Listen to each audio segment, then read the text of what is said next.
संतोष तनेजा जी ने कहा था, वो तो पहले ही पूरा किया जा चुका है। तो इस सत्र की भी शुरुआत में कि राष्ट्रीय स्वयंसेवक संघ को मैंने कैसे समझा, कैसे जाना, थोड़ी सी बातें मैं शेयर करना चाहता हूँ, वो मेरे लिए भी जरूरी है। मैं मतलब वहां से कुछ पंजाबी लोग शरणार्थी उनको कहा गया, वो एक शोभा यात्रा निकाला दिल्ली में 1947 में। मैं 10 साल का था और मैं अपने पिताजी के पास आया, तो उन दिनों में पाकिस्तान, जिस हिंदुस्तान का वो हिस्सा जो पाकिस्तान बन गया, वहां से कुछ पंजाबी लोग शरणार्थी उनको कहा गया, वो आते, वो एक शोभा यात्रा निकाला करते थे, तो मैं भी शामिल हो गया उसमें। मेरे कानों में आज तक वो गूंज रही है शब्द, पिता वारिया ते लाल चारे वारे, हिंद तेरी शान बदले। वो मेरी राष्ट्रीय स्वयंसेवक संघ के साथ पहली मुलाकात थी। मुझे पता भी नहीं था कि ये राष्ट्रीय स्वयंसेवक संघ है, लेकिन मेरे मन में ये एक संस्कार के रूप में ये विचार पला रहा। ये बात मैं इसलिए कह रहा हूँ कि मेरी जिंदगी में एक और मोड़ आया। फिर कॉलेज में गया, यंग थे तो वहाँ मार्क्सिज्म की बात होती थी, तो मैं उस लहर में बह गया। मार्क्सिज्म मुझे ऐसे लगा कि ये तो दुनिया की सबसे क्रांतिकारी फिलॉसफी है, तो बहुत कमाल की बात है। तो उसके जोश में मैं बाकी सारी बातें भूलता गया। उस समय की बात मैं एक आपसे शेयर करना चाहता हूँ कि मार्क्सिस्ट हमें पढ़ाते क्या थे। वो एक ही बात उन्होंने पढ़ाई, मुझे अब तक याद है कि जनसंघ कम्युनल है, आरएसएस फासिस्ट है, बाकी किसी रिलीजन के बारे में, धर्म के बारे में कोई बात नहीं। यही शिक्षा एक गुरुती के रूप में हमें दी जाती थी। और इसके बाद में मेरी खुशकिस्मती हुई कि मैं मार्क्सिस्टों के चक्कर में गया।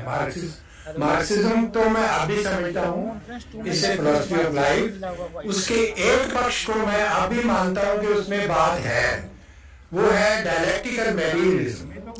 लेकिन दूसरा पक्ष है वो खत्म हो चुका है, वो है हिस्टोरिकल मटेरियलिज्म। तो वो एक तजर्बा है जो फेल्ड ड्रीम है। और इसके बाद मेरी जिंदगी में पलटा तीसरा जो आया वो था जब मैंने 1967 में गुरु नानक वाणी पे पीएचडी का थीसिस आरंभ किया। हमें तो मार्क्सिज्म में ये पढ़ाया गया था कि गॉड इज डेड, कि गॉड वगैरह कुछ नहीं होता, religion is the opium of the people. इस विचार को लेकर मैं गुरु नानक वाणी पे रिसर्च करने के लिए आया। तो मेरे जो गाइड थे प्रोफेसर हरभजन सिंह, खुशकिस्मती थे वो हिंदी के प्रोफेसर थे। उन्होंने मुझे एक बात कही कि बेटा अगर देखो, अगर गुरु नानक वाणी पे बात करनी है, समझनी है, तो पहले संस्कृत सीखो, क्योंकि गुरु नानक वाणी का सारा ईडियम भारतीय दर्शन का है। ये बात मुझे काम आई।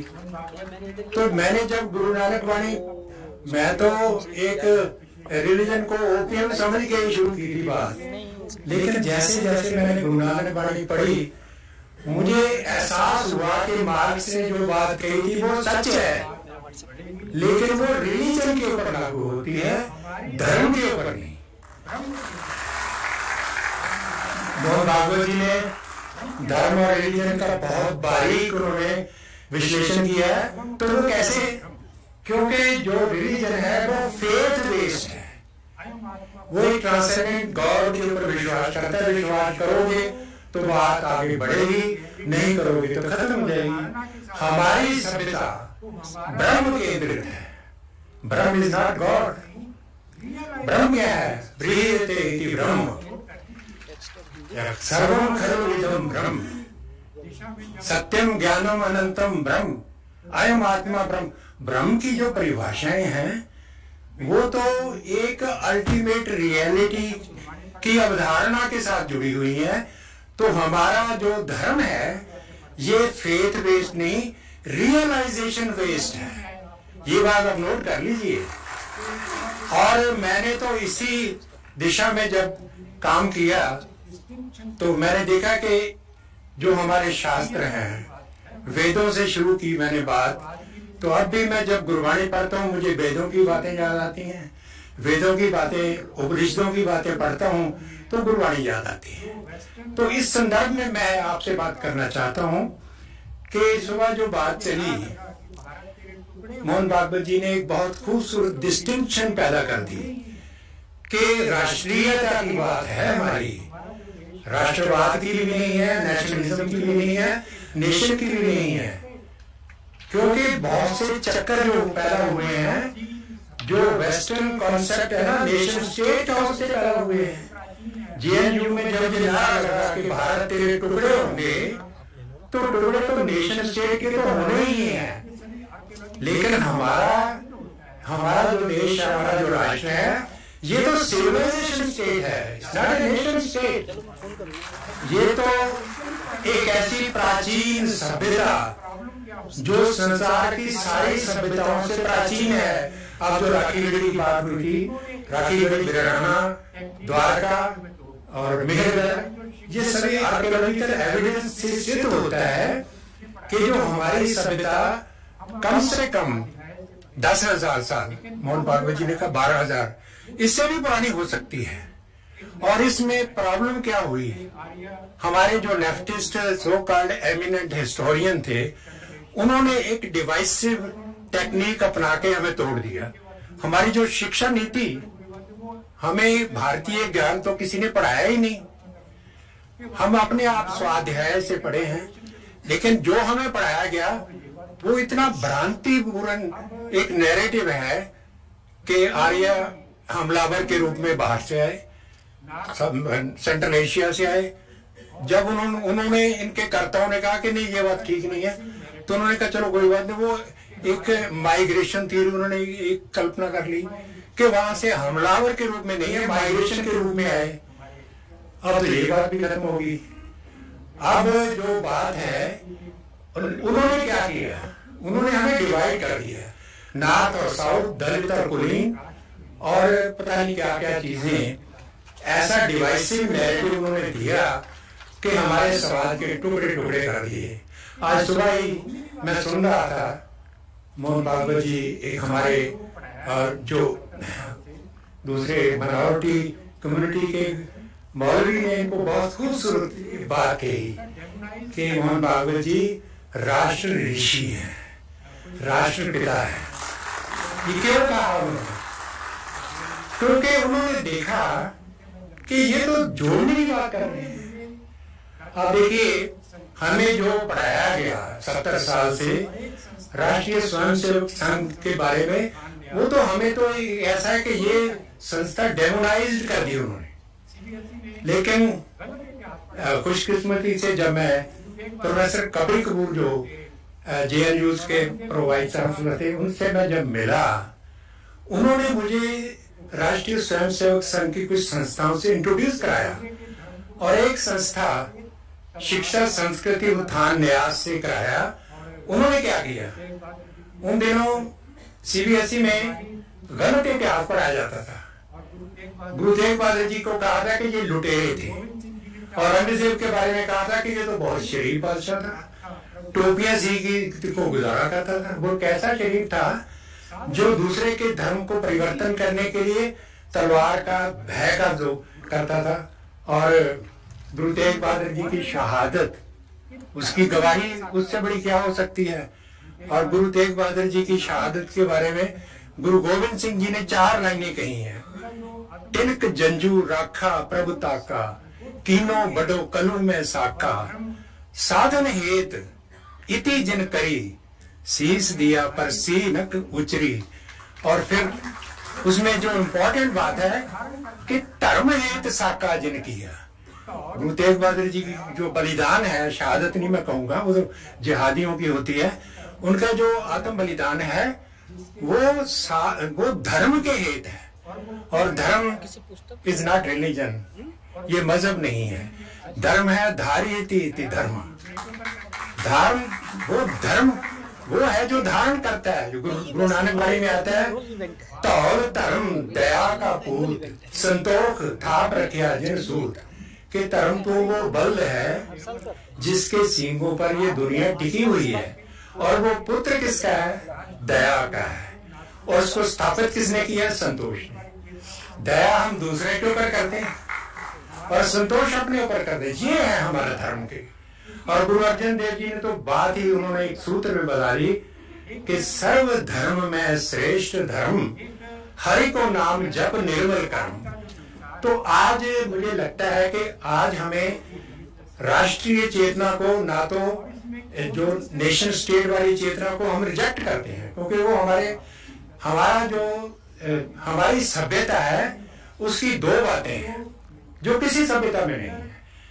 एक है कि वो प्लूरलिस्टिक है, एक ऐसी है जो आज का जो संसार है ये मल्टी कल्चरल है, मल्टी रिलीजियस है, मल्टी लिंगुअल है, और इसमें कोएग्जिस्टेंस कैसे हो।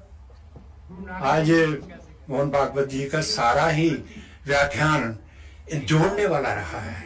तो इसके अंदर जो समझता आएगी वो तो आएगी, उसकी मैं दो मिसालें देता हूँ। एक ऋग्वेद से है, वो तो मोहन भागवत जी ने भी कहा था कि हमारा ऋषि कहता है एकम सद विप्रा बहुधा वदंती। गुरु नानक देव इसको कैसे कहते हैं? वो कहते हैं एक का सुरति जेते हैं जी, सुरत विहुणा कोई न की, जेही सुरत तेहा तिनरा।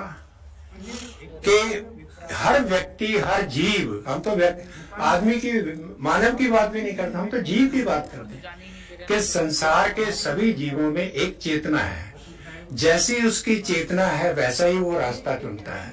और गुरु गोविंद सिंह कहते हैं कि आप अपनी बुद्धि है जेती, वर्णत भिन्न भिन्न तो है तेती। तो ये एकम सद विप्रा बहुधा वदंती का ही एक रूपांतर है। और दूसरी चीज है कि दूसरे को हम क्या समझते। हमारी सभ्यता में वसुधैव कुटुंबकम की बात कही गई, ये एक ऐसी फिलॉसफी है जो सारे विश्व को जोड़ने वाली है।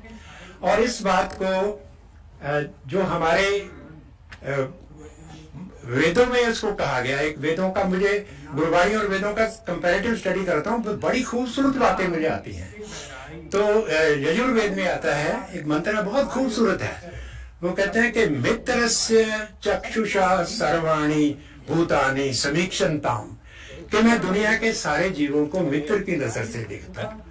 तो मुझे फौरन गुरु अर्जन देव जी का वो श्लोक याद आ गया कि ना कोई मेरा दुश्मन रहा, ना हम किसके बैराई, ब्रह्म पसार्यो भीतर, सतगुर के सोजी पाई, सबको मीत हम आपन कीना, हम सबना के साजन। ये हमारी सभ्यता। हमारी सभ्यता दूसरे को दुश्मन नहीं मानती। वो हमारी सभ्यता की दूसरी विशेषता है कि ये इंक्लूसिव है, सर्व उसमें सभी को अपने में समोने की इसमें एक शक्ति है। शक्ति मैं कहूंगा, ये कमजोरी नहीं है कि हम जब दूसरे के दूसरेपन को दुश्मन की भावना से नहीं देखते, मित्र की भावना से देखते हैं, तो हमारा जो सिविलाइजेशनल जो हमारा स्ट्रक्चर है ये तो एक मॉडल है। और सुबह बात हुई थी सैमुअल हंटिंगटन की, उन्होंने सिविलाइजेशनल क्लैश की जो बात कही थी वो बहुत इंपॉर्टेंट है। आज उसको जोड़ के विचारने की जरूरत है कि हमारी सभ्यता और दूसरी सभ्यता में फर्क क्या है। वो कहते हैं कि जो आने वाला युग है ये सभ्यताओं के क्लैश का होगा। क्लैश होगा mainly between western Christianity and resurgent Islam. क्यों होगा ये भी बड़ी इंपॉर्टेंट। उसने कहा था कि इसलिए होगा कि ये दोनों सभ्यताएं अपने सत्य के ऊपर अपनी इजारेदारी का काम करते हैं। वो कहते हैं मोनोपोली है हमारी, कि सत्य केवल हमारे पास है दूसरा या तो इग्नोरेंट है या काफर है। तो ये तो बात मानने वाली नहीं कि एक सभ्यता अगर अपने आप को ही सर्वशक्तिमान और सारा मानेगी तो दूसरे के साथ डायलॉग कैसे होगा? संवाद हमेशा बराबर के लोगों में होता है। तो आज हमें तो इसका तो बाद में सैमुअल हंटिंगटन के बाद यूएनओ में एक प्रस्ताव पास किया गया कि there should be dialogue among nations. Dialogue among nation के लिए तो हमारे ग्रंथ हैं, हमारे वैदिक परंपरा की जो अंतर्दृष्टियां हैं वो हमें सिखाती हैं कि दूसरे को अपने जैसा बनाने की जरूरत नहीं, उसको समझने की जरूरत है। आज भी अगर हम अब्राहमिक रिलीजन जो कि आक्रांताओं के रूप में हमारे देश में आए, पहले वाले में बोले उनको उनके साथ भी हमारा उस तरह का कोई जंग नहीं है, लेकिन हम ये चाहते हैं कि वो अगर अपने धर्म में पक्के हैं, हमें भी अपने धर्म में पक्का रहने दें। क्वेश्चन आंसर सेशन होगा। ये तो बराबर की बात है और अंडरस्टैंडिंग की बात है। आज इसी चीज को लेकर राष्ट्रीय स्वयंसेवक संघ की जो भूमिका है, ये मैं समझता हूँ कि ऐतिहासिक है, हिस्टोरिकल है। समाज को जोड़ने वाली विचारधारा 2-3 दिन पहले और इससे भी पहले आपने देखा ही है। तो सारी कोशिश यही है कि जो हमारा समाज है इसमें विभिन्नताएं हैं, विविधताएं हैं, और वो कोई बुरी बात नहीं। पंथ, मत और साधना पद्धति, इनकी डिफरेंसेस होते हैं और होने भी चाहिए, लेकिन हमारे जो चेतना में राष्ट्रीयता की जो भावना है, राष्ट्रीयता की भावना के बारे में जो अथर्ववेद में एक प्रार्थना आती है, आज मैं पढ़ रहा था, बड़ी खूबसूरत प्रार्थना है कि O mother earth destroy those who try to subdue my राष्ट्र बाई शस्त्र और बाई शास्त्र। हमारी जो सभ्यता है उसको अगर कोई शक्ति शस्त्र द्वारा या शास्त्र द्वारा उसको तोड़ने की कोशिश करेगी तो हमारी प्रार्थना, वो हमारी पृथ्वी से प्रार्थना की है हमारे ऋषि ने कि उनको डिस्ट्रॉय करो। तो ये हमारी बहुत सी बातें हैं। आज एक क्रांतिकारी युग है। 70 साल से हमें जो मिथ्या जो आख्यान पढ़ाए जाते रहे, अपने आप के बारे में तो पढ़ाया ही नहीं गया। वो हमें कहते हैं कि एक हमारे एजुकेशन मिनिस्टर के नाम नहीं मैं लूंगा, उन्होंने कहा कि भारत का इतिहास मध्यकाल से शुरू होता है। हालांकि हमारी जो क्लासिकल नॉलेज ट्रेडिशन है उनकी तो सारी दुनिया उसका सिक्का मानती है। 3 बातें सारी दुनिया आज मानती है, आयुर्वेद, योग और वेदांत। ये तीनों हमारी सभ्यता की ऐसी उपलब्धियां हैं जो एक कंप्लीट वे ऑफ लाइफ देती है। तो मैं ये समझता हूँ कि आज का जो ये मैं ज्यादा लंबी बात नहीं करना चाहूंगा। मुझे थोड़ा सा मोहन भागवत जी को सुनने का बहुत शौक था, तो संतोष जी से मैंने कहा था मैं आ जाऊंगा, नहीं कहता, उन्होंने कहा थोड़ा सा बोलना। तो जो प्रेरणा, जो उत्साह मुझे सर की बातों से मुझे मिला वो आपसे मैंने शेयर कर लिया। बहुत बहुत धन्यवाद।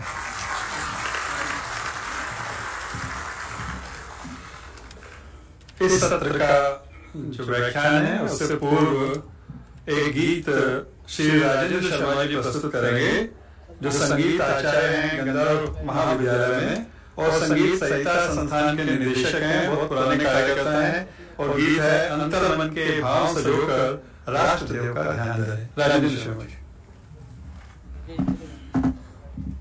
अंतर मन के भाव संजो कर राष्ट्रदेव का ध्यान धरे, अपना तन मन अपना जीवन इस वेदी पर दान। अंतर मन के भाव संजो कर राष्ट्रदेव का ध्यान धरे, अपना तन अपना जीवन इस वेदी पर दान करे। अंतर मन के भाव संजो कर राष्ट्रदेव का ध्यान धरे। अपना तन अपना जीवन इस वेदी पर दान करे। अंतर मन के भाव संजो कर जिसकी रक्षा करने को ही देवों के अवतार हुए। जिसके पावन कर्म देवता संस्कृति के आधार हुए। पूत देववाणी कहलाई जिनसे यह संस्कृत भाषा देवधरा पर कभी न पनपी। दुष्ट दानवों की आशा इसी राष्ट्र का निज पौरुष से विक्रम से निर्माण करे। अपना तन मन अपना जीवन इस वेदी पर दान करे।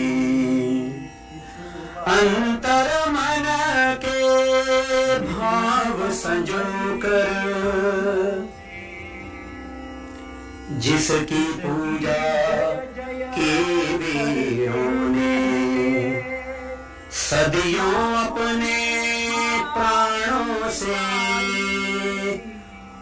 माँ बहनों ने शिशु बालों ने निज अनुपम बलिदानों से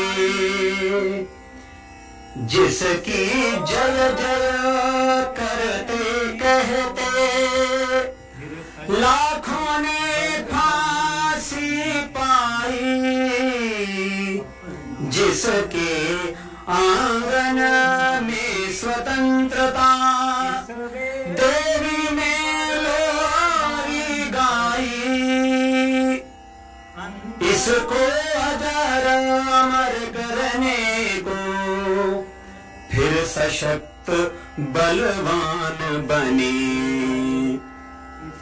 अपना तन मन अपना जीवन इस वेदी पर दान करे। अंतर मन के भाव संजो कर सबसे उर्वर इसकी धरती सबसे शुचि इसका पानी। अन्नपूर्णा लक्ष्मी है यह सिंहवाहिनी मर्दानी। विविध अन्न फल फूल यहाँ पर उगते आए सदा यहाँ। स्वर्ण रजत हीरे मोती की यह वसुधा क्षयागार। अपने श्रम अपने उद्यम से फिर इसको धनवान करे। अपना तन मन अपना जीवन इस वेदी पर दान करे। अंतर मन के भाव संजो कर ऊंच नीच के बंधु बंधु सब एक रहे, अनुशासन से हृदय सींच कर, पौरुष के अतिरेक बने, राष्ट्र हेतु सर्वस्व समर्पण को जन जन तैयार रहे, हृदय हृदय से राष्ट्र भक्ति की बढ़ती अविरल धार रहे, संगठनों से सारे जग में इसको छविमान करे, अपना तन मन अपना जीवन इस वेदी पर दान करे, अंतर मन के भाव संजो कर, राष्ट्रदेव का ध्यान धरे, अपना तन मन अपना जीवन इस वेदी पर दान करे, इस वेदी पर दान करे, इस वेदी पर दान करे। Hello hello.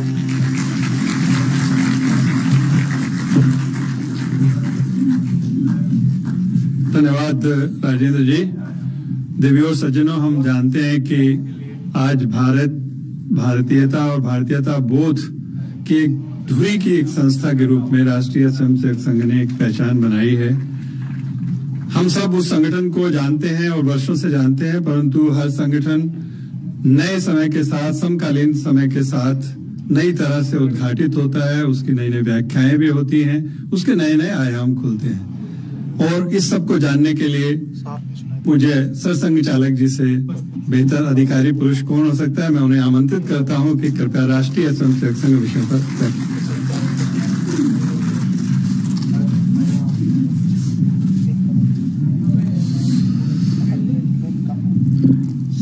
आदरणीय प्रोफेसर जगबीर सिंह जी,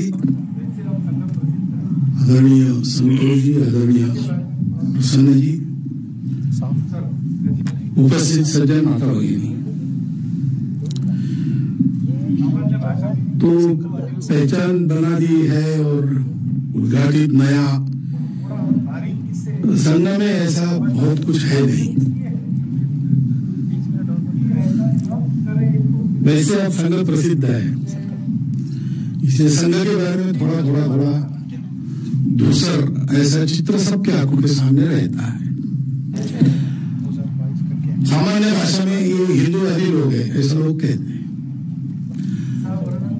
लेकिन थोड़ा बारीकी से इसको समझना सोचना आवश्यक इसलिए है कि ऐसा न करे तो ये समझ में नहीं आएगा, क्योंकि ये उल्टी चलने वाली धारा है। जैसे संघ एक समाज में प्रभावी संगठन है, ऐसा वर्णन आजकल होता ही है। दुनिया का सबसे बड़ा अनुशासित संगठन, भारतवर्ष में बहुत प्रभावी संगठन वगैरह वगैरह। ये सुन के हमको दुख होता है, क्योंकि हमको समाज में एक अलग संगठन नहीं बनना है। ये पूरे समाज को संगठित करने के लिए चला हुआ काम है। एक जगह मुझे बुलाया, हमारे साहित्य संघ है विदर्भ में, तो उनके 75 वर्ष पूरे हुए, उनके भी। तो एक समारोह, उसमें विषय था सबके लिए 100 साल पूरे करने वाली संस्थाओं के सामने कौन सी चुनौती है। तो किसी एक पुस्तक के विमोचन के निमित्त में उनके हाथ लग गया, तो उन्होंने मुझे उसमें भी बुलवाया। तो मैंने कहा कि भाई चुनौतियां वगैरह, संघ कोई ऐसी संस्था ही नहीं है जिसको कुछ प्राप्त करना है और मार्ग में चुनौतियां है। जानते हैं जो कुछ चुनौतियां है वो समाज के मार्ग में है, संघ के भी सामने वही है। तो चुनौतियां और ये सारी जो रूढ़ भाषा है उसमें संघ देखने में ये समझने की बात है। राष्ट्रीय स्वयंसेवक संघ समाज में संगठन नहीं है, इसको संपूर्ण समाज का संगठन करना है। हम जानते हैं कि हमारे जरूरत भी है, इसी समाज में है, और ये लेकिन उनको भी हमको आगे चल के संगठित करना है, क्योंकि एक मूल बात है 60 के राष्ट्रीयता का वर्णन आपने पिछले व्याख्यान में सुना। अब ये सारा वर्णन किसी एक शब्द से बिल्कुल ठीक ठीक व्यक्त होता है, ऐसा एक ही शब्द है हिंदू। और ये आप देखेंगे इतिहास को तो 1860 के पहले किसी को इस शब्द से कोई ऑब्जेक्शन नहीं था, क्योंकि ये बिल्कुल स्वाभाविक माना जाता था उन्होंने उसके कि हम लोग हिंदू हैं। कारण भी हासिल किया सर सैयद अहमद अली को कि आपने कोई लाहौर में सम्मानित किया गया, बैरिस्टर बन गया है, तो आगे चल के हमारे समाज के द्वारा उनका सत्कार हुआ और उसमें उनका परिचय दिया कि हिंदुओं में बैरिस्टर होकर बहुत लोग आए हैं, मुसलमानों में ये पहले हैं, इसलिए इनका अभिनंदन हम कर रहे हैं। तो उन्होंने उसके अपने अभिनंदन का उत्तर देते समय प्रारंभ यहाँ से किया कि मुझे बड़ा दुख हुआ कि आपने हमको हिंदू शब्द से बाहर रखा, क्या हम भारत माता के पुत्र नहीं हैं? यानी आगे चल के मुस्लिम अलगाववाद के जनक जो बने, उनका 1884 के व्याख्यान में ये कहना था कि हमारी पूजा अलग हुई तो क्या हुआ, हम भी तो हिंदू हैं। अब हम भारत के हैं, भारतीय है, वो समानार्थी शब्द है, इसमें तो वो शब्द कोई उपयोग करता है तो कोई गलत नहीं करता है, और हम परफेक्टली कंफर्टेबल है उसके साथ, हम उसके एग्री भी करते हैं। लेकिन ऐसे जो शब्द है, उन शब्दों के बारे में अंग्रेजों ने कुछ नहीं किया। उनको हमारी कमर को तोड़ना था, हम एक होकर लड़े विदेशियों के खिलाफ, अपने धर्म का स्वाभिमान लेकर खड़े होकर लड़े, ये ताकत उनको समाप्त करनी थी। तो उन्होंने इस शब्द में से लोग अलग हो जाए ये प्रयास किया। और 1925 का जो समय था वो बहुत निकट था उस समय के, जब ये हुआ, एग्जैक्टली इसको बताना है। 30 साल हुए होंगे जब ये सारे षड्यंत्र चले और लोगों के ध्यान में आने लगे। इसलिए संघ ने हिंदू संगठन की बात की, क्योंकि हम हिंदू है, ये वास्तविकता है, किसी को बुरा भी लग सकता है, लेकिन ये वास्तविकता है। जरावाला में भी लेकिन क्योंकि ये जो पिछले इसमें वर्णन हुआ, या जगबीर सिंह जी ने जो सारी बातें कही, एग्जैक्टली इसको बताना है तो कौन सा दूसरा शब्द है। जैसा मैंने कहा, भारतीय शब्द बहुत बिल्कुल फिट बैठा, लेकिन क्या है कि भारत के साथ एक भूगोल भी जुड़ा है। तो 15 अगस्त के पहले हम कराची में भी भारतीय थे, लाहौर में भी भारतीय थे, गुजरात में भी भारतीय थे, लेकिन क्या रात को 12 बजे हो गया पता नहीं, दूसरे दिन वो हम नहीं रहे। ऐसा हम पीछे जाते हैं तो काबुल के पश्चिम से चिंदिन नदी की पूरब तक और तिब्बत के चीन की तरफ ढलान से श्रीलंका के दक्षिण तक हम जो थे वो हिंदुस्तान के हिंदू लोग थे, और उनमें ये सारी पूजाएं वगैरह होना, किसी का किसी से कोई झगड़ा नहीं था, किसी को अस्तित्व का संकट नहीं था। इतना ही नहीं, कहीं पर ये देश वैसा ही कायम रहता तो यहाँ ईसाई मुसलमान आने पर भी उनको भी कोई खतरा महसूस होता नहीं। वही नहीं, विश्व का हर देश जब भी, पिछले गीत में आपने सुना, दिग्भ्रमित हो लड़खड़ाता, सत्य की पहचान करने इस धरा के पास आता। तो कहीं पर सर रखने को जगह यहूदियों को नहीं मिली, केवल भारत में मिली। और चले कहीं पर पारसियों ने अपना डेरा नहीं डाला, अपने देश से निकल गए, भारत में आकर बसे। यही होता, बहुत से देशों पर इस्लाम का आक्रमण हुआ, और इस वो लौटाया भी गया। उसके बाद वहां मुसलमानों की ये स्थिति नहीं थी, वो तो प्रयास करो उसको वापस कर। हमारे देश में ऐसा नहीं हुआ है। जो आए आए, बस गए, है हमारे साथ और चलेंगे हमारे साथ। और हम भी कहते हैं, संघ वाले भी कहते हैं कि चलना है ऐसा और भी नहीं होता है। क्या था? क्यों नहीं होता है? क्योंकि हम हिंदू हैं। क्या था जो बांग्लादेश, और इस शब्द को भूलने से हम भारत से कटते हैं। हिंदू भाव को जब जब भूले, आई विपद महान, भाई टूटे, धरती खोई, मिटे धर्म संस्थान। अब बताइए पिछले 100 साल का इतिहास, 200 साल का इतिहास ये है कि नहीं? क्या था जो पाकिस्तान अलग हो गया? क्या था जो बांग्लादेश पाकिस्तान से बांग्ला भाषा के आधार पर अलग हुआ, लेकिन भारत नहीं बना? हिंदू भाव नहीं था, अथवा हिंदू भाव रखने वाले लोगों की जनसंख्या कम हो गई, और तो कोई कारण नहीं था। और क्या है जिसको लेकर आज अलगाववादी अपनी ताकत निकालते हैं उससे? वो यही है कि आप इस भाषा के हो या आप इस रिलीजन के मानने वाले, इसलिए आप अलग हो, अलग मांगो। हमको एक करने वाला वही शब्द है। और इसलिए डॉक्टर हेडगेवार ने ये हिंदू संगठन की बात के उसको उन्होंने राष्ट्रीय कहा, क्योंकि वो हमारी राष्ट्रीयता का निर्देशक शब्द है। भारत में हिंदुओं का काम ये राष्ट्रीय काम है, वो किसी धर्म का काम नहीं है। हिंदुओं का काम यानी अनुप पूजा को करो, ये काम हिंदुओं का काम नहीं है। हिंदुओं का काम यानी इतना भव्य विरासत का मामला हमारे पास है, उसके लायक बनो। क्योंकि दूसरी बात आती है, वो भी समझने की बात है, क्योंकि राष्ट्रीय स्वयंसेवक संघ वो कम दिखता है, उसके स्वयंसेवक दिखते हैं। वो भारतीय जनता पार्टी में है। आज प्रधानमंत्री, गृह मंत्री, ये सब लोग स्वयंसेवक हैं। वो किसान संघ में आंदोलन करते हुए भी दिखते हैं, वो विद्यार्थी परिषद नाम का संगठन चलाते हुए भी दिखते हैं, वो सेवा करते हैं, बहुत सारी बातें वो करते हैं जिसमें आज वो अग्रणी है। दुनिया उनका स्वागत करती है, उसके लिए अभिनंदन करती है। तो लगता है कि यही समय है, लेकिन ये समय नहीं है। ये स्वयंसेवकों का किया हुआ है, वो स्वयंसेवक संघ के, वो आंदोलन चलाने में एक्सपर्ट थे। स्वयंसेवक क्या करते हैं वो संघ नहीं है, स्वयंसेवक क्या है वो संघ है।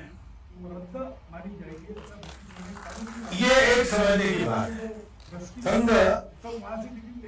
संघ के निर्माता सब कामों में थे, राजनीति में थे, बहुत कुशल राजनीति थे। वो आंदोलन चलाने में एक्सपर्ट थे। कलकत्ता में नेशनल मेडिकल कॉलेज से डिग्री मिलेगी या नेशनल स्कूल से कुछ डिग्री मिलेगी तो वो रद्द मानी जाएगी, ऐसा ब्रिटिशों ने कानून निकाला। क्योंकि आंदोलन में जो रस्टिकेट हो जाते थे सब वहां से डिग्री लेके आ जाते थे, तो ये बंद हो, इसलिए ब्रिटिशों ने कानून लाया, यानी बिल आने वाला था। तो आना नहीं चाहिए, लेकिन किसको फुर्सत है ऐसा आंदोलन करने की? तो कलकत्ता में डॉक्टर हेडगेवार डॉक्टरी पढ़ रहे थे। उन्होंने क्या किया, कलकत्ते के बस्ती बस्ती में जाके वहां के प्रमुख लोगों को बताया कि आपके पास पुलिस आएगी, पूछेगी सभा हुई, आपने कहना हाँ, अमुक अमुक प्रस्ताव पारित हुआ, आपने कहना हाँ, आप गए थे आज, कितने लोग थे, 4000 5000 के ऊपर बोलो, और आपने भाषण, हाँ मैंने भी भाषण किया, ऐसा आप केवल बोलो। 1 महीना ऐसा चला, उसके बाद और उन्होंने उसके बाद रोज पेपर में समाचार भेजना प्रारंभ किया। अमुक मोहल्ले में इस बिल के विरोध में सभा हुई, 3000 लोग थे, अंत में ये प्रस्ताव पारित हुआ, भाषण इन लोगों के हुए। ऐसा 2-4 दिन में समाचार आने लगे तो सीआईडी पहुंची हर मोहल्ले में। उन्होंने पूछा वहां के प्रमुख लोगों को, कहा ठीक है ऐसा हुआ है, हुआ कुछ नहीं था। 1 महीना ऐसा चला, उसके बाद ब्रिटिश सरकार ने जनक्षोभ से के डर से उस बिल को वापस ले लिया। ऐसी कुशलता उनमें थी, ये उनका। और फिर वो क्रांतिकारी भी थे, अनुशीलन समिति के कोर कमेटी के मेंबर थे, कोकेन उनका कोड नेम था। उन्होंने गोरक्षा के लिए काम किया। उन्होंने समाज सुधार में महिलाओं की स्थिति के लिए काम किया। अल्पवयीन बालिका के विवाह करोड़ों लोग इसमें उन्होंने रोका। प्रसिद्ध एक संपादक थे माड़खोलकर जी, उन्होंने अपने चरित्र में कहा मेरा प्रेम प्रसंग हुआ, वो सारी दुनिया मेरे खिलाफ खड़ी हुई, अकेले डॉक्टर हेडगेवार ने मुझे समर्थन किया, वो उसी से मेरा विवाह हो गया। बाबा आमटे हमारे सब जानते हैं उनको, उन्होंने कहा कि मैं क्रांतिकारी विचारों का था, मैंने एक पिस्तौल लाया, कुछ करना था मुझे, तो सब लोगों ने मुझे बोल बोल के ना उम्मीद कर दिया। अकेले डॉक्टर हेडगेवार आए मेरे पास, उन्होंने कहा कि तुम्हारा विचार बहुत अच्छा है, तुम्हारी प्रखरता बहुत स्वागत आ रहे हैं, लेकिन ये थोड़ा जल्दी हो जाएगा साहस, तो ये सोच समझ लो। उन्होंने मुझे ये नहीं किया। ऐसे होते हैं। वृत्तपत्र के संपादक थे, वृत्तपत्र के मैनेजर भी थे, कोऑपरेटिव बैंक चलाई, कोऑपरेटिव स्टोर चलाया, गणेश उत्सव में, दुर्गोत्सव में भाषण करते थे, समाज सुधार की बातें, स्वतंत्रता की बातें, स्वतंत्रता संग्राम में 2-2 बार कारावास भुगता, ये सब उन्होंने किया। समाज को तैयार करना होगा। लेकिन मन में ऐसा है कि ये बात जब उनके समझ में आई कि मूलभूत कुछ त्रुटियां हमारे समाज की जो घुस गई है, उसको ठीक किए बिना ये जो लगातार सिलसिला चल रहा है, कोई बाहर से आता हमको जीत कर कुछ बन जाता है और फिर हम खड़े हो जाते, वो जाने के बाद सो जाते, फिर से दूसरा आता है, ये बंद करना है तो ये सब करने पूरे समाज को तैयार करना होगा। सबके मन में ऐसा है लेकिन फुर्सत किसी को नहीं है, तो मैं ये काम करता हूं। तो ये सारे आंदोलन वगैरह छोड़कर उन्होंने संघ का प्रारंभ किया। तो संघ ये सब करने के लिए नहीं है, ये सब करने वालों को तैयार करने के लिए है। ये एक समझने की बात है। और ये सब करने वालों को तैयार करना है तो इन सब बातों से आपको अलग होना पड़ता है, क्योंकि मनुष्य को तैयार करना है, मनुष्य में सद्गुणों को, मानवीय गुणों को भरना है, उसके हृदय में समर्पण की भावना जगानी है। तो ये जो दुनियादारी का मामला है उसमें कई दूसरे प्रभाव भी आते हैं।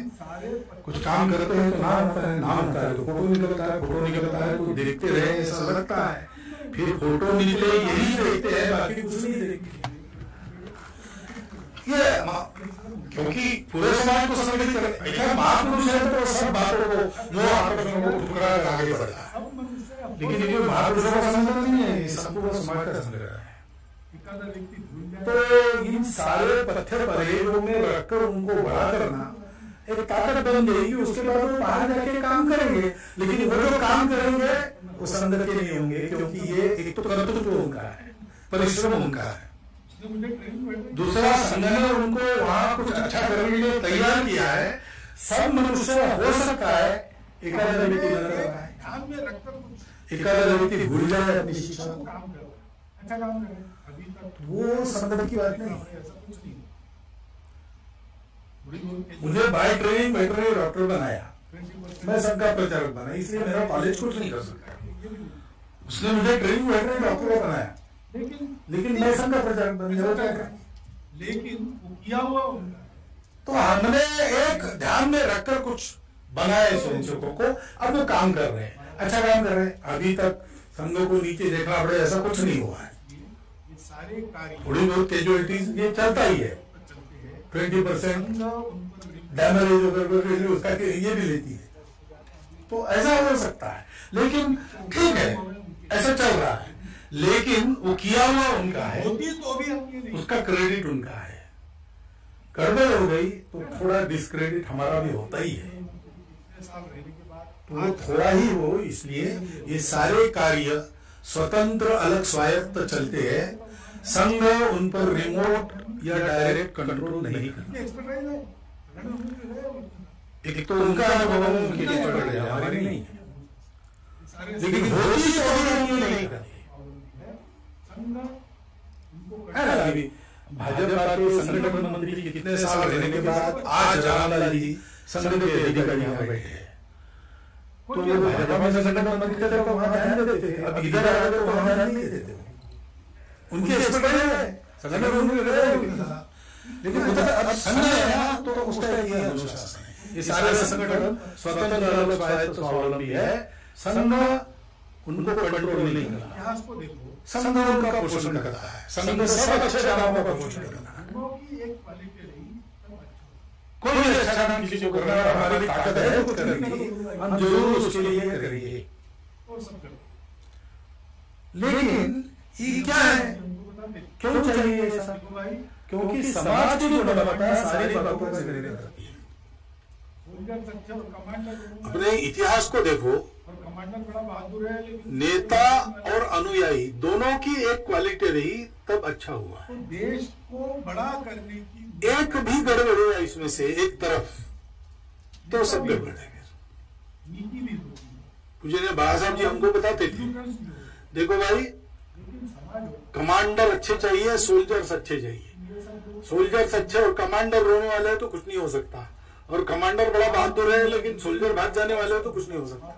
सबको एक जैसा मानना, ऐसा तो देश को बड़ा करने की भूमिका में, देश का कुछ अच्छा करने की भूमिका में नेता भी होता है, नीति भी होती है, प्रशासन एग्जीक्यूटिव्स भी होते हैं, लेकिन समाज होता है। और समाज सर्वोपरि इसलिए है कि ये सब लोग समाज से ही आते हैं। तो आज बिल्कुल जात पात का झगड़ा समाप्त कर सबको एक जैसा मानना, ऐसा विचार लेके मैं राजनीति में जाऊं तो मेरा विचार तो वही रहेगा, लेकिन मैं उसको कर नहीं सकूंगा जब तक समाज जात पात का विचार करता है, तब तक मुझे भी किसके कितने वोट गिरना ही पड़ेगा। प्रोफेसर वर्गीज कुरियन ने भी यही कहा है। और इसमें समाज में परिवर्तन होता है तो तंत्र में, व्यवस्था में, नीतियों में अपेक्षित परिवर्तन आता है, नहीं तो आने पर भी वो इफेक्टिव नहीं होता है। ये सर्वत्र सदा सर्वदा इतिहास की साक्षी है, प्राचीन समय से लेकर आज भी। डॉक्टर अब्दुल कलाम ने भी यही कहा है, मैं उदाहरण नहीं देता आपको समय, प्रोफेसर वर्गीज कुरियन ने भी यही कहा है, सर्वत्र इतिहास में यही बड़े है। हुए डॉक्टर बाबा साहब अम्बेडकर कहते हैं कि जहां कोई परिवर्तन बड़ा आता है वहां पहले आध्यात्मिक जागरण होता है, उसके बाद समाज का जागरण होता है, फिर वो परिवर्तन होता है। ये सब काम आप किसी भी देश का इतिहास देख लीजिए, समाज जागरूक रहा, ये सब किया। Russia, Cuba, France, America, China, Israel, ये सब लोग जगे, बड़े हुए, कुछ लोग बड़े होकर नीचे घसर भी गए।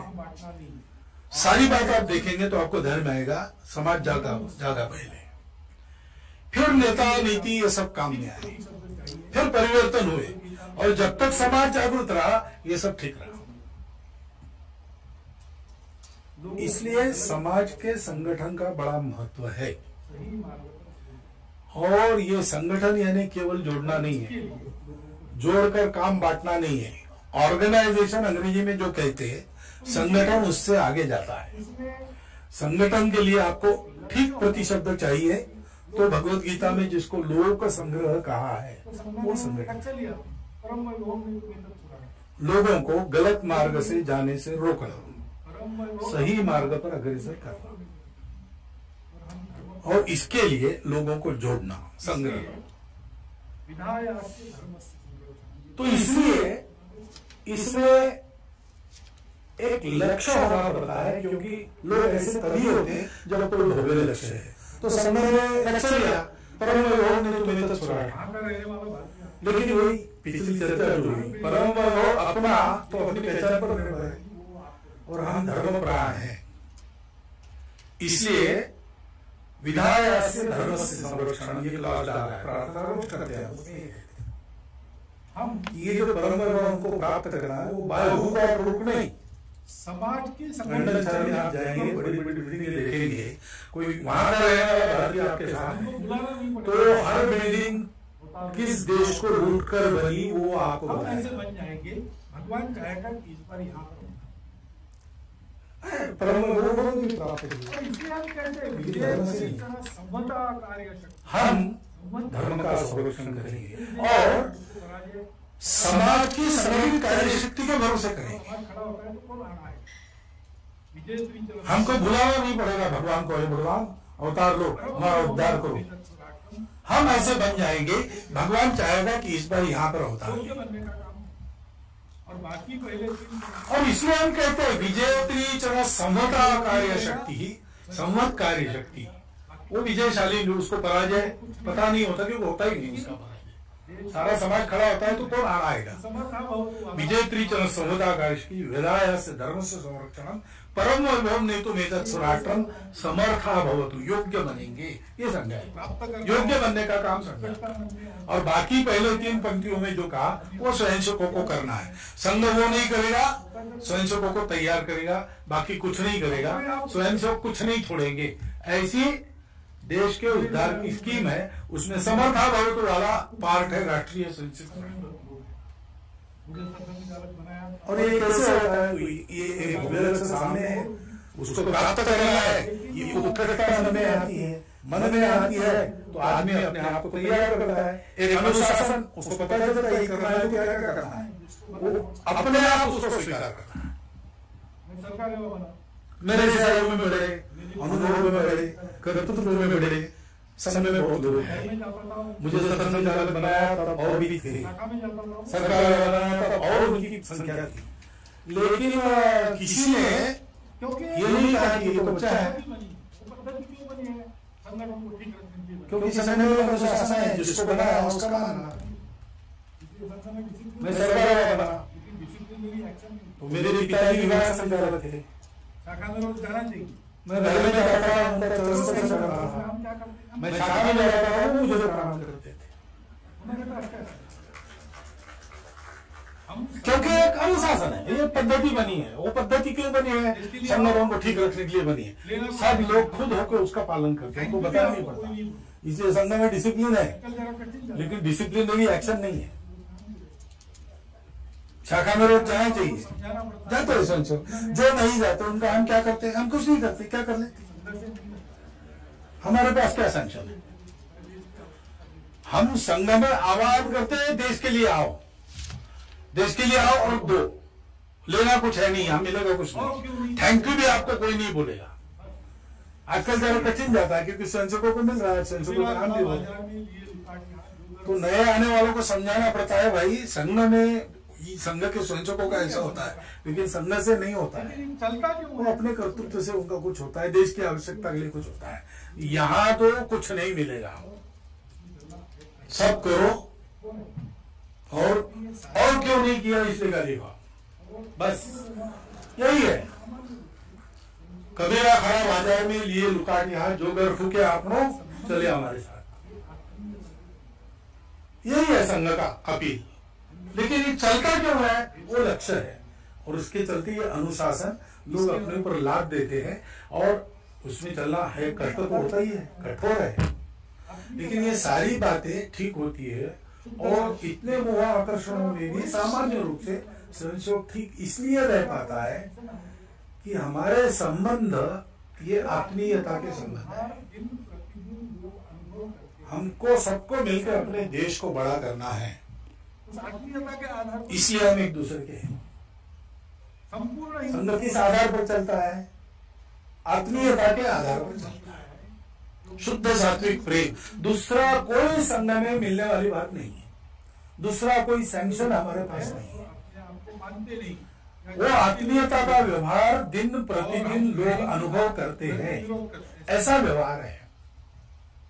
उस आत्मीयता के आधार पर यह संघ चलता है।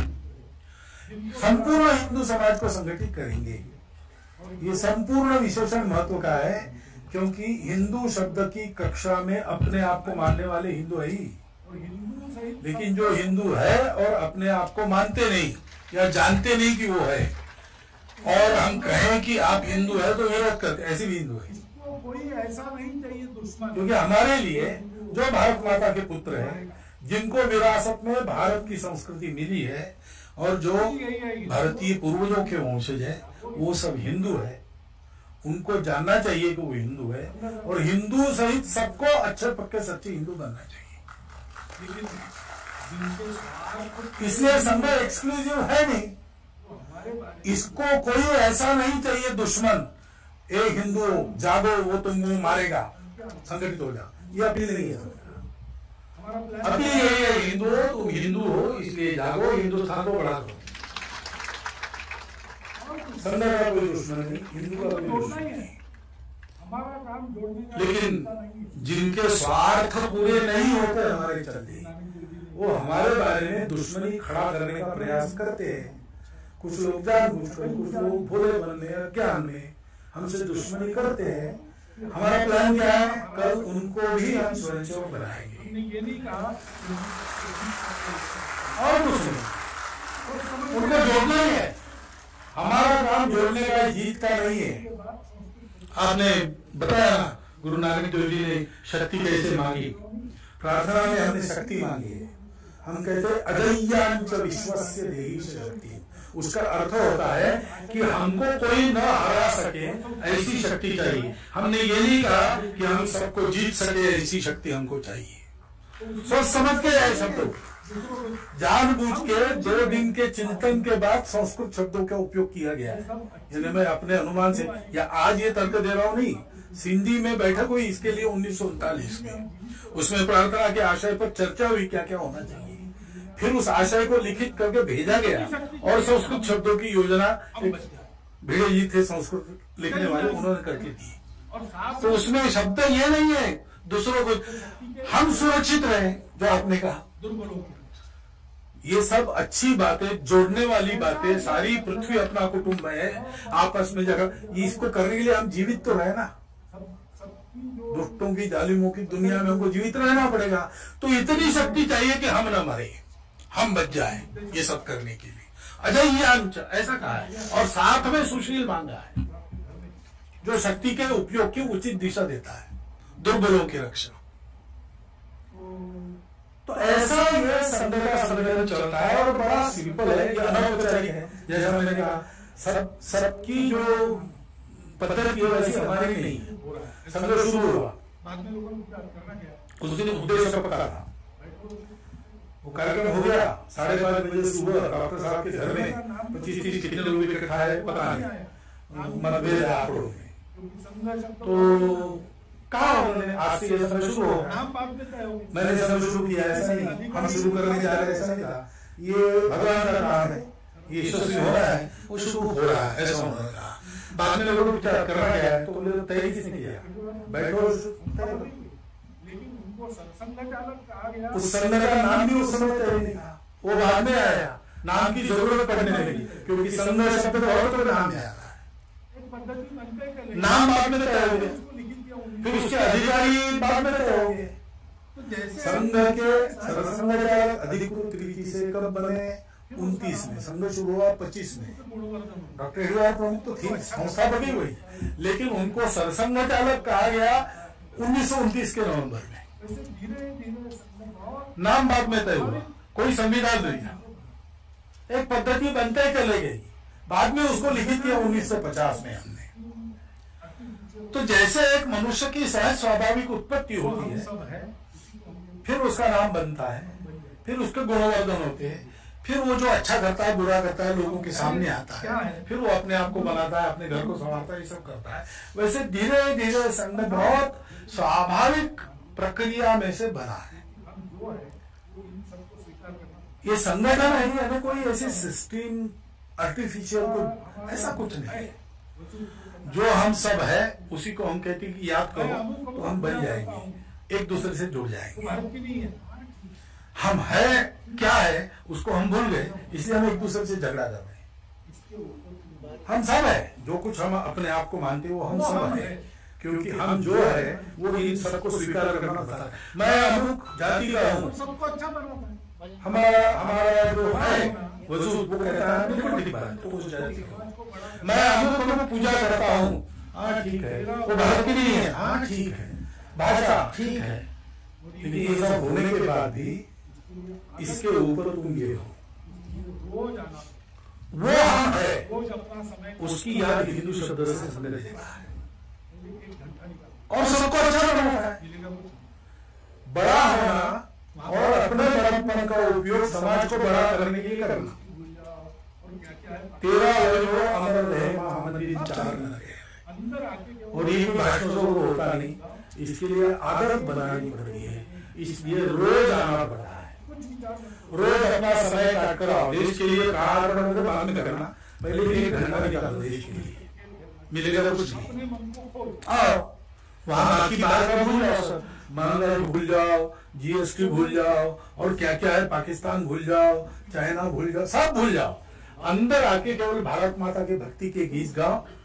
अपने देश के लोगों की जाति पाति भाषा पंथ कुछ विचार मत करो, उनके साथ मातृभूमि की धूल में लोटपोट हो जाओ।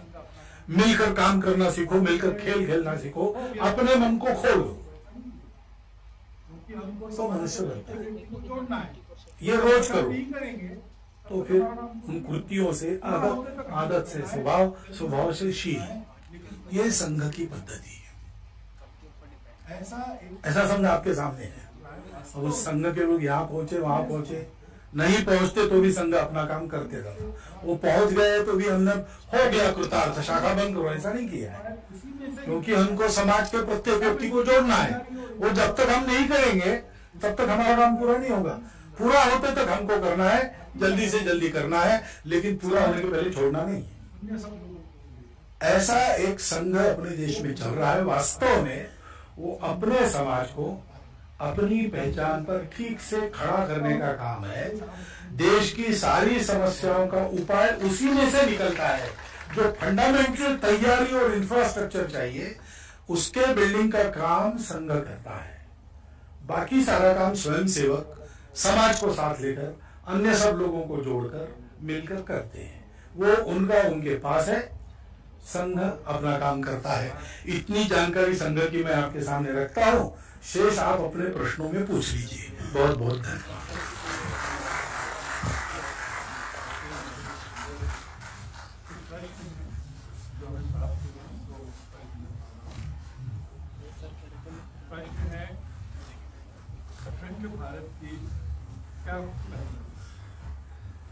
बहुत आभार।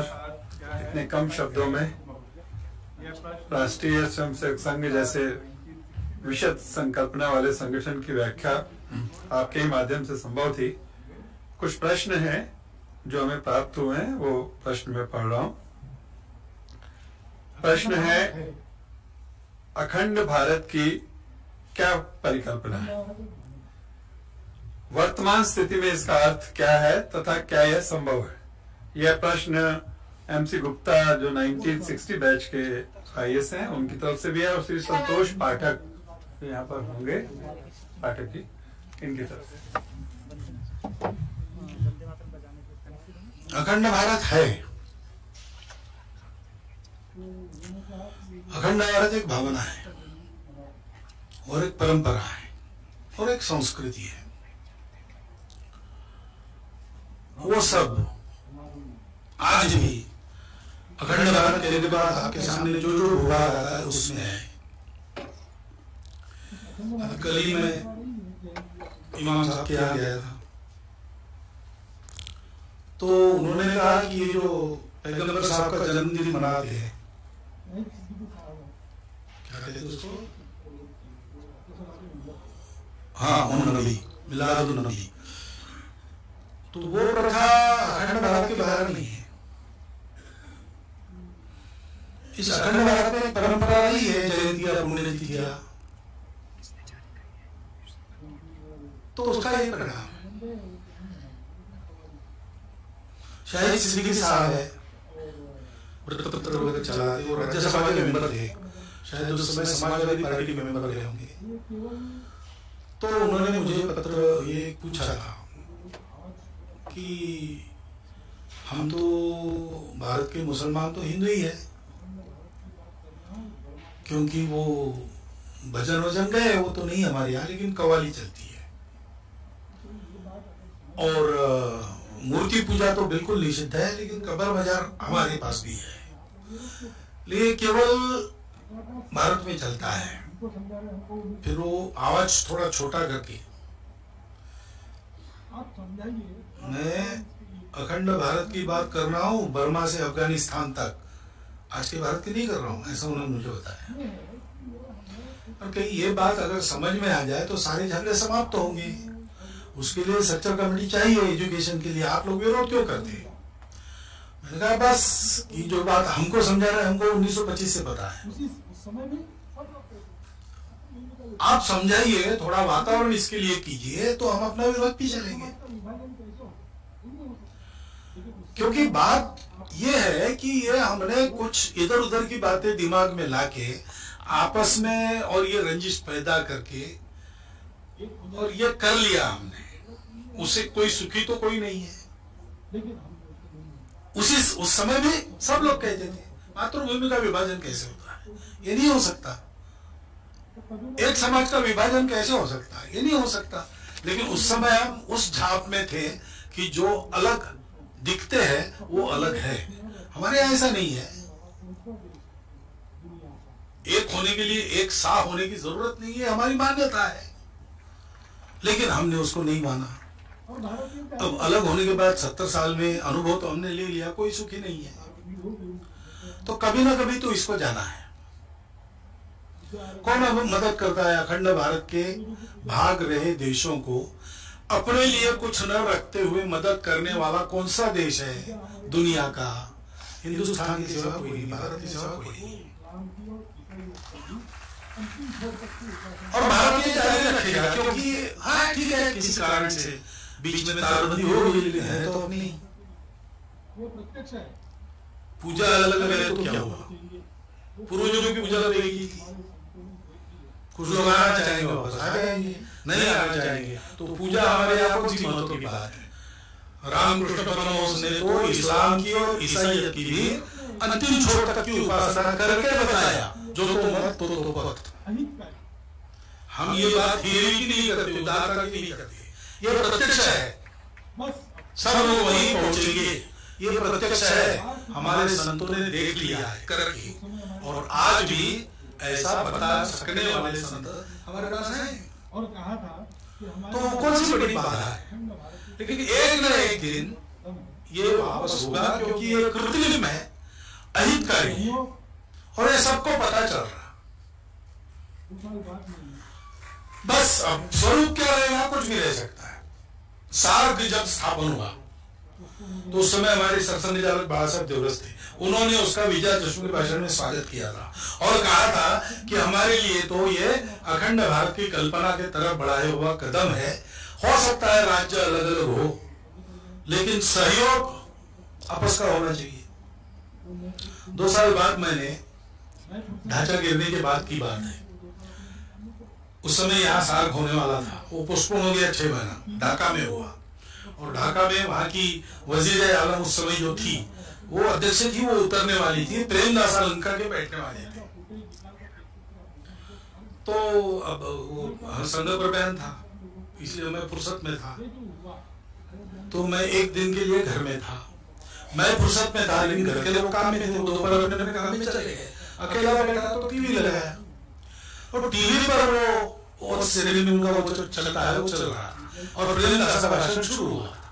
उसमें उन्होंने कहा, उस समय का फुटेज निकाल कर देख सकते आप, देखो मुझे स्मरण है।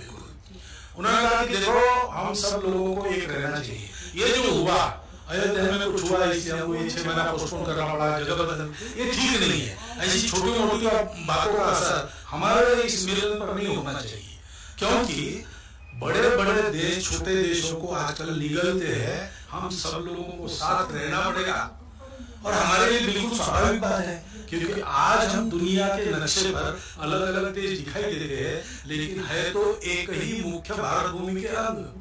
ये उन्होंने कहा शब्द है उनके, we were parts and parcel of the same Indian mainland, ऐसे उन्होंने कहा। अब ये सत्य है, और ये कभी कभी निकल जाता है, और सत्य को मान के हम सब पढ़ेंगे। हो सकता है रचना होगी कि ये सब अलग देश ऐसे ही है, लेकिन जैसा किसी ने आज ही सुना, मैंने प्राइवेट में कहा कि भाई सीमा नहीं रहेगी। कुछ दिन पहले नेपाल में ऐसे था ना, साइकिल लेके हम बिहार से नेपाल में चले जाते थे, वापस आ जाते थे, और एक चलन रहेगा या वो भी नहीं रहेगा, लेकिन हमारे संबंध मैत्रीपूर्ण रहेंगे। कोई एक हमारा अलायंस बनेगा कि किसी पर आक्रमण हुआ तो सबकी सेनाएं वहां दौड़ेगी, कुछ भी हो सकता है। लेकिन ये जो नफरत और दुश्मनी है, उससे बाहर आकर हम अपने एकता का रियलाइजेशन मन में रखकर हम और निकट आने का प्रयास करने की दिशा में जाएंगे। ये संभव है, संभव से भी ज्यादा ये आवश्यक है हम सब लोगों के सुख और सुरक्षा के लिए। इसलिए वो होगा, क्योंकि ये सत्य है।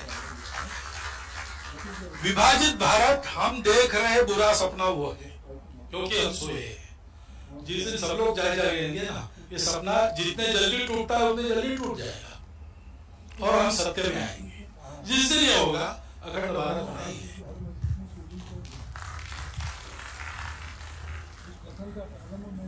एक प्रश्न है अमृतलाल रावल जी का, What is the response of the RSS towards the controversy being raised by some organization on Gyan Vyapi and Shri Krishna Janmabhoomi? इसको मैंने सार्वजनिक रूप में कहा है, जब मैंने वो बात की कि हर मस्जिद में शिवलिंग क्यों ढूंढना। उस कथन का प्रारंभ मैंने ऐसा किया था कि अपने देश में इस्लाम आक्रामकों के साथ आया, ये हो गई बात। वो आप भी नहीं बदल सकते, मैं भी नहीं बदल सकता। तो जो हुई है उसको मानना चाहिए, हाँ ऐसा हुआ, नेगेशन नहीं होना चाहिए, उसको डिफेंड करने की भी जरूरत नहीं और उसको लेकर एक्यूज करने की भी जरूरत नहीं। इसमें धर्मस्थान टूटे, ये बिल्कुल साफ बात है, हजारों टूटे तो ठीक है, वो भी बीती बिसारी दो। लेकिन 3 स्थान ऐसे जिसका रिप्लेसमेंट नहीं है, जन्मभूमि का रिप्लेसमेंट नहीं है और एक शिव जी के रहने का घर है, उसका रिप्लेसमेंट नहीं है। तो हिंदू समाज के सामान्य व्यक्ति के मन में ये इच्छा है, क्योंकि हमने निकाला वो विषय नहीं है या किसी ने निकाला वो विषय नहीं है। ज्ञानवापी तो अभी शुरू हुआ डिस्कशन, वो डिस्कशन में नहीं था तब हम काशी गए थे, घूमते घूमते विद्यार्थी थे, तो मैंने देखा है कि वहां मंदिर के इस पर मस्जिद का गुंबज है, तो वहां देखने के लिए आने वाले के लोगों में कोई प्रेम पैदा नहीं होता, नफरत पैदा होती थी। तो इसलिए हिंदू समाज ने कभी कहा कि 3 हमको दे दो, बाकी नहीं चाहिए। अब जैसा मैंने अभी कहा, संघ ये सब नहीं करता, संघ का ये काम नहीं है, लेकिन समाज की मांग थी, उसमें विश्व हिंदू परिषद को बुलाया गया। विश्व हिंदू परिषद इन्वॉल्व हुई, कुछ ऐतिहासिक कारणों से हमको उसमें जाना पड़ा, तो राम जन्मभूमि का मामला हो गया। वो सारे अनुभवों के बाद हमने कहा, संघ ने तो कहा, तो कह नहीं था कि इसके बाद हम कुछ और नहीं करेंगे, हमको नहीं करना है। विश्व हिंदू परिषद ने भी आंदोलन वगैरह नहीं किया है, करेंगे भी नहीं, परंतु ये हिंदू समाज के मन की बात है और अगर ये 3 लौटाई जाती है बिना झंझट के, तो झगड़ा खत्म होने की दिशा में जाएगा और झगड़ा नहीं बढ़ेगा और कोई उंगली उठा नहीं सकेगा हमारे मुसलमान भाइयों पर। वो भी जवाब दे सकेंगे कि भैया तुम क्या सीखी बताते हो एकता की, हमने ये किया है, एकता की होना चाहिए। लेकिन इसका मतलब वो सारा निकाल कर एक एक जगह की लिस्ट और बनकर, ऐसा नहीं। कई मस्जिदें तो बाद में भी बनी है और बाकायदा जमीन खरीद कर बनी है, तो कोई मस्जिदों से, मुसलमानों से, इस्लाम से दुश्मनी नहीं है। लेकिन उस समय इन सब के पूर्वज भी हिंदू ही थे, उन सबका मनोबल तोड़ने के लिए जो हुआ उसको देखते हुए हिंदू समाज की इच्छा है 3 चाहिए। वो प्रेम से हो, दोस्ती से हो, तो उसकी जैसी बात नहीं, लेकिन नहीं हुआ और हिंदू समाज हमेशा सोचता रहा, तो फिर वो होगा कुछ। हम तो नहीं उठाएंगे, हमने बताया है हम ये नहीं करेंगे, ये पक्का है।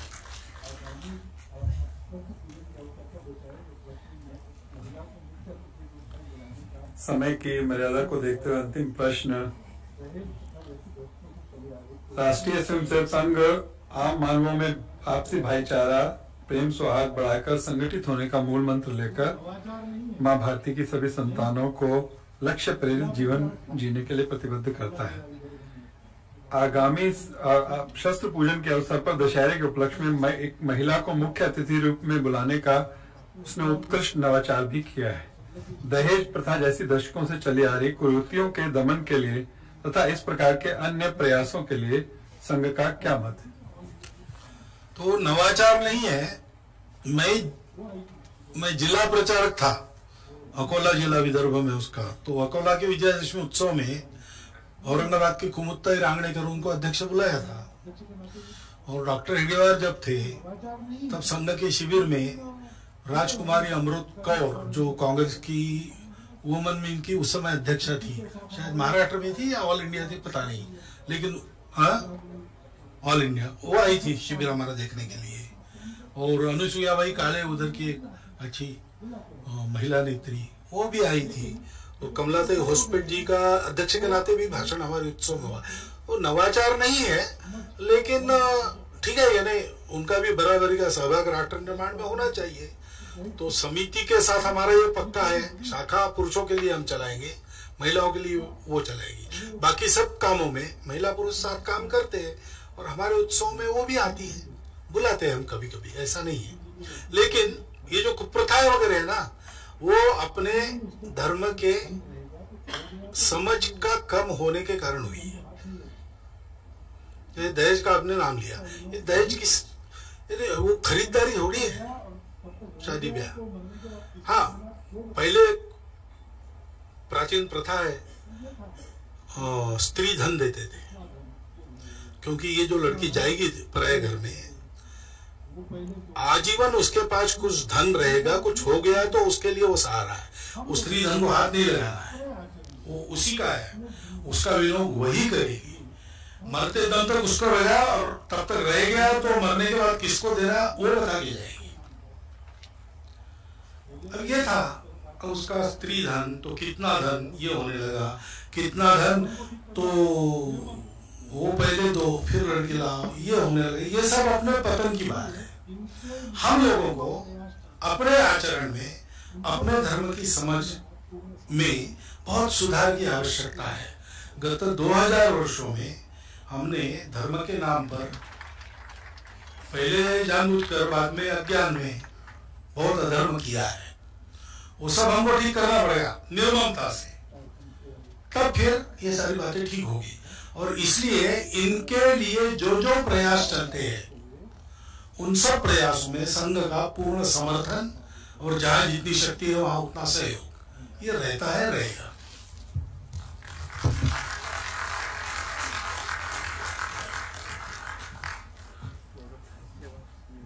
आज इस कार्यक्रम के समापन के अवसर पर मैं धन्यवाद ज्ञापन के लिए आदरणीय डॉक्टर प्रसन्न कुमार जी को आमंत्रित करता हूं कि वे धन्यवाद ज्ञापन प्रस्तुत करें।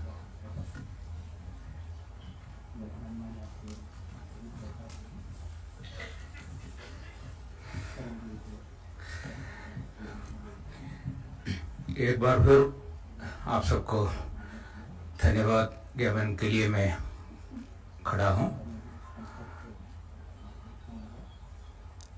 इसी से आज का सत्र भी पूरा हो जाएगा। व्याख्यानमाला के 8वें सोपान में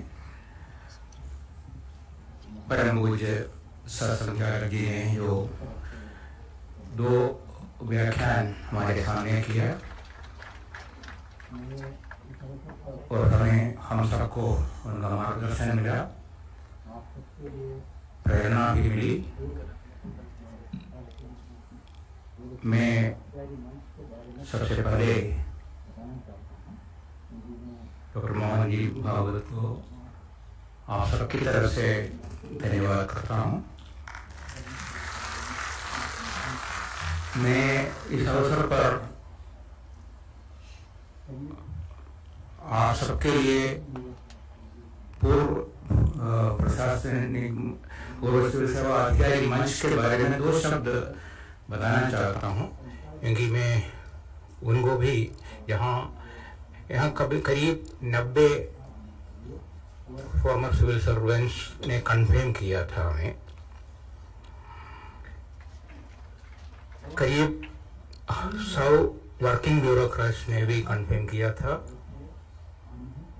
नियरली 75 एकेडमिशियंस, और सब मिलाकर 745 हमारे अतिथियों ने स्वीकार किया था आने के लिए, और ये 700 की कैपेसिटी का हॉल है वो भर गया था। और कई लोग बरसात की वजह से आ नहीं पाए थे, मैं उनको भी धन्यवाद करना चाहता हूँ कि हम आशा करते हैं कि वो ऑनलाइन प्लेटफॉर्म में जुड़े होंगे और सुनते होंगे, अभी भी घर में बैठकर सुनते होंगे। ये सब फॉर्मर सिविल सर्वेंट्स फोरम का जो कार्यक्रम ये 2018 में हमने शुरू किया था। इस संकल्प में हमारे 100 से ज़्यादा फॉर्मर सिविल सर्वेंट्स वॉलंटरी तौर पर इंटरव्यू गाइडेंस प्रोग्राम में शामिल हो जाते हैं। 100 के करीब एकेडमिशियंस भी है और प्रोफेशनल्स भी है, फॉर्मर मिलिट्री ऑफिसर्स है, वो सब संकल्प के साथ वॉलंटरी काम करते हैं। और 2018 में ये विचार आया कि हमें एक ऐसा फोरम चाहिए जहां हम विचार विमर्श कर पाएंगे, कुछ करंट विषयों पर हम चर्चा कर सकेंगे और हो सके तो उसका जो नतीजा है, उससे जो उभर कर आता है, वो हम केंद्र सरकार को या किसी भी जो अथॉरिटी से उन तक पहुंचा सकें। ये हमने काम शुरू भी किया था, बहुत अच्छा काम भी हो रहा था। तो फिर कोविड पैंडेमिक आ गया और हमें मीटिंग करने का मौका नहीं मिला। ऑनलाइन तकरीबन हर महीने हम ऑनलाइन प्रोग्राम्स ऑर्गेनाइज करते रहे और अभी भी कर रहे हैं। ये व्याख्यानमाला का काम भी फॉर्मर सिविल सर्वेंट्स फोरम को सौंपा गया और हम पिछले 3-4 सालों से ये काम भी कर रहे हैं। तो मैं इसलिए आपको बताना चाहता हूं कि आज कई फॉर्मर सिविल सर्वेंट्स इस ऑडिटोरियम में मौजूद है। हो सकता है कि उनमें से कई फोरम के साथ जुड़ना चाहते होंगे।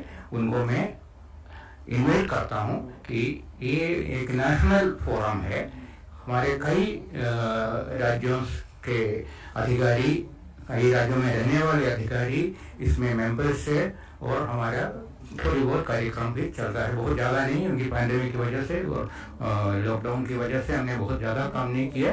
अब हम नए सिरे से आरंभ करेंगे।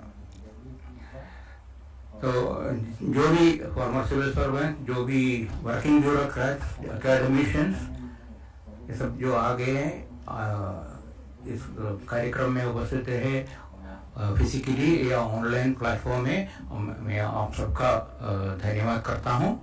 और एक विशेष आभार मैं प्रकट करना चाहता हूं डॉक्टर जगबीर सिंह का। मैंने पहले भी उनका भाषण सुना था संघर्ष के कार्यक्रम में, मैं पहले भी ये आ चुके हैं, हमारे दिशा बोध शिविर में भी आए थे। आज जैसे उन्होंने कहा कि यहाँ ऑडियंस आना चाहते थे, लेकिन हमने उनको रिक्वेस्ट किया था, संतोष जी ने उनको रिक्वेस्ट किया था कि आप कुछ बोलने का भी प्रयास करें और उन्होंने हमें ऑब्लाइज किया है। डॉक्टर प्रोफेसर जगबीर सिंह का भी मैं आप सबकी तरफ से धन्यवाद करता हूँ। कुछ और हमारे साथी है जिनका मैं जरूर इस अवसर पर धन्यवाद करना चाहूँगा। हमारे संकल्प के कई चैप्टर्स और एसोसिएट्स भी है। 16 चैप्टर्स और एसोसिएट्स हमारे हैं और कई राज्यों में है। उनमें से कुछ सदस्य, कुछ हमारे साथी आज इस सभा में मौजूद है। मैं उन सबका नाम लेना नहीं चाहता हूँ कि केरल के 3 चैप्टर्स है, हैदराबाद का चैप्टर है, हैदराबाद का जो हमारे एसोसिएट है, चंडीगढ़ से है, हुबली से है और जयपुर से है। मैं उनको सबको विशेष रूप से धन्यवाद इसलिए देना चाहता हूँ कि वो हमारी प्रार्थना स्वीकार करके यहाँ आए हैं और सुबह और हमारे दोनों सत्रों में उन्होंने भाग लिया है। मैं आभार प्रकट करना चाहता हूँ कि हमारे ऑनलाइन ऑडियंस जो इस वक्त कार्यक्रम देख रहे होंगे उनको भी मैं विशेष रूप से धन्यवाद करना चाहता हूँ कि जो भी जितने भी लोग शामिल है इस कार्यक्रम में, अगर किसी को भी इसमें जोड़ने में कुछ दिक्कत आई होगी, कुछ उनको टेक्निकल रीजन की वजह से वो शामिल नहीं हुए होंगे, उनको भी मैं कहना चाहता हूँ कि ये YouTube में ये पूरा रिकॉर्डेड वर्जन अवेलेबल होगा, ये बाद में भी आप देख पाएंगे। मैं अम्बेडकर इंटरनेशनल सेंटर के मैनेजमेंट को और सभी उनके जो स्टाफ है उनको भी मैं आप सबकी तरफ से धन्यवाद करना चाहता हूँ। दिल्ली पुलिस के अधिकारी और कर्मचारी, उन्होंने भी हमारी बड़ी मदद की है, उनका भी मैं धन्यवाद करता हूँ। और हमारे कई पेट्रन्स और शुभचिंतक भी आज आए हैं या उनका आशीर्वाद हमारे साथ है, उनको भी मैं सारे संकल्प परिवार की तरफ से और सभी श्रोतागण की तरफ से धन्यवाद करता हूँ। और एक विशेष धन्यवाद है श्री राजेंद्र शर्मा जी का, इन्होंने गीत गाकर हमारे एंटरटेन भी किया और हमें थोड़ा सा अपने देश प्रेम जागने का भी अवसर हमें दिया। धन्यवाद राजेंद्र शर्मा जी। और अगर मैंने किसी का भी नाम छोड़ दिया तो मैं माफी चाहता हूँ। और आप सबका एक बार फिर धन्यवाद करते हुए मैं आज का सत्र समाप्त करता हूँ। अनिल जोशी जी के मैं आप समाप्त करें। धन्यवाद डॉक्टर प्रसन्ना जी। आज का जो कार्यक्रम है वो वास्तव में जैसे धन्यवाद ज्ञापन दे रहे थे, हर व्यक्ति जो है जो इस सभागार में उपस्थित है वो VVIP है, विशिष्ट व्यक्ति है। हम सभी का धन्यवाद देते हैं कि आप सब लोग समय निकालकर इतने समय के लिए हमारे पास आए। मित्रों, हम हर वर्ष व्याख्यान माला करते हैं और इस वर्ष हमारा सौभाग्य है कि आपके 2 व्याख्यान मालाओं के 2 व्याख्यानों के लिए पूज्य सत्संग चालक जी का समय मिला। ये जिसको बोलते हैं कि एक ज्वल हमारी जो व्याख्यान मालाओं के उसमें जो शीर्ष है, आज हम उसको देख रहे हैं और ये भी अविस्मरणीय अवसर है जब आप उनको प्रत्यक्ष रूप से आपने सुना और इन 2 महत्वपूर्ण विषयों पर उन्होंने अपनी बात रखी। आप सबका पुनः बहुत बहुत धन्यवाद। वंदे मातरम के लिए मैं आपसे अनुरोध करूंगा कि कृपया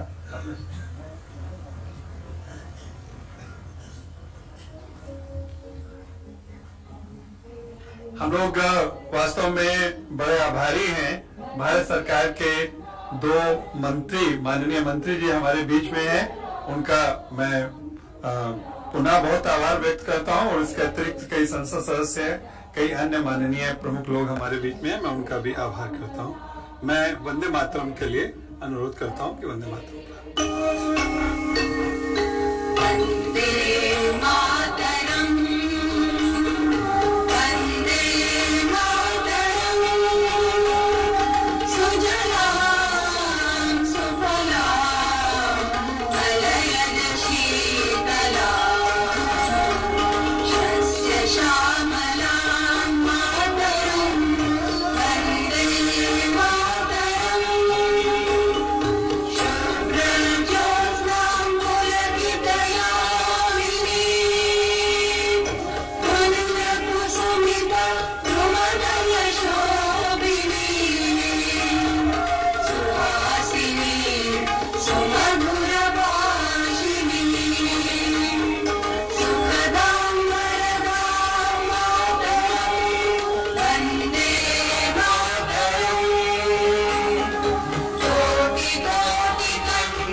माता की, भारत माता की। एक बार करतल ध्वनि के साथ हम पुनः पूज्य संचालक जी का अभिनंदन करते हैं समय देने के लिए। बहुत धन्यवाद। आप सभी लोगों से निवेदन है कि कुछ समय के लिए, कुछ क्षणों के लिए रुकें। आप तब तक अपने स्थान पर रहें। अभी ये अभी चल रहा है ना हमारे वाले चैनल। हाँ, ये अभी चल रहा है।